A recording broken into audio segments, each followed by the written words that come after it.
The pizza guy has 30 minutes to get here. We've expected this precise timing since the 1980s, but applying that tight window to the sheer volume of American consumption reveals a massive logistical strain. Americans eat 100 acres of pizza every single day.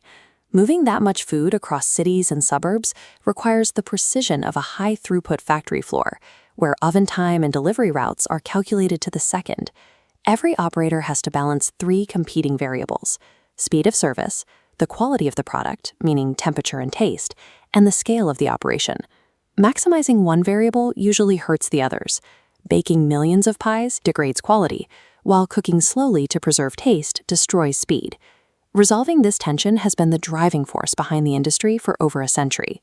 The accepted origin story usually credits Gennaro Lombardi with opening the first American pizzeria in Manhattan in 1905.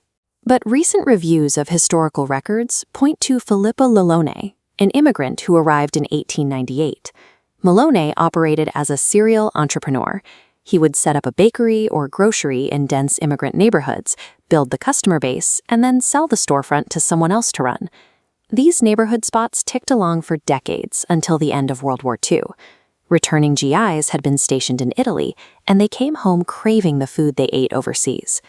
The resulting surge in demand hit a physical ceiling. Coal and wood-fired ovens required highly skilled labor to maintain. Then, an oven repairman named Ira Nevin designed the first gas-powered pizza oven. Operators could now bake massive quantities of food consistently without managing an open fire. While the gas oven allowed the business to expand, taking the food out of the neighborhood and putting it into a delivery car sparked a new problem: the heavy friction between moving fast and keeping the food tasting good. In modern delivery, timing dictates satisfaction.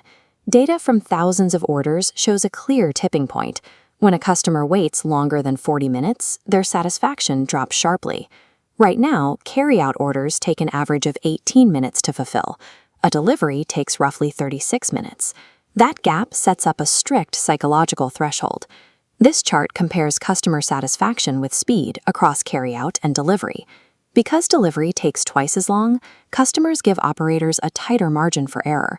If a carry-out time is missed, 61% remain satisfied. But if a delivery estimate is missed, satisfaction drops to 37%. Getting the pizza there on time doesn't guarantee a perfect product. Time spent vibrating in transit, the steam trapped inside the cardboard, and the physical handling of the box actively degrade the flavor.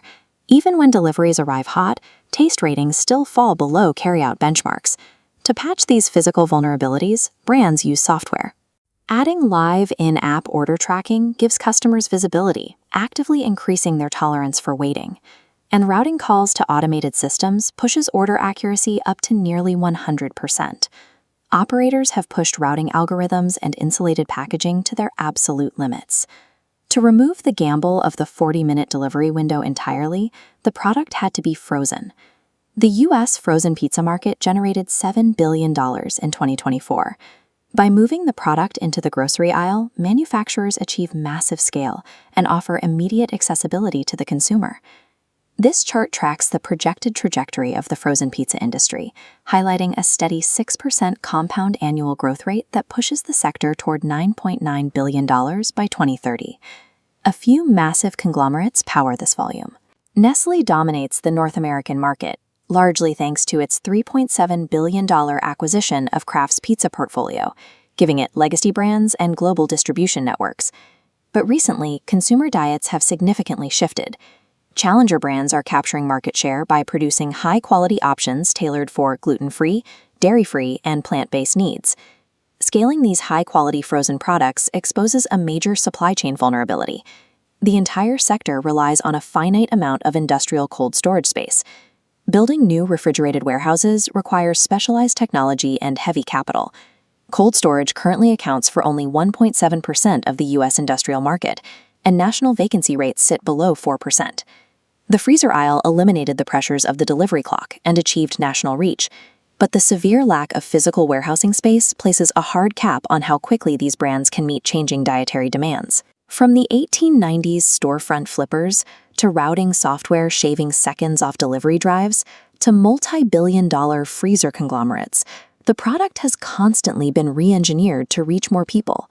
What started as a simple flatbread has spent the last century acting as a testing ground for consumer logistics, supply chain management, and market adaptation. In a market of this scale, the advantage belongs to the entities that have mastered the friction between time, temperature, and technology. Mastery of the logistical equation is what dictates who can deliver a hot pie to millions.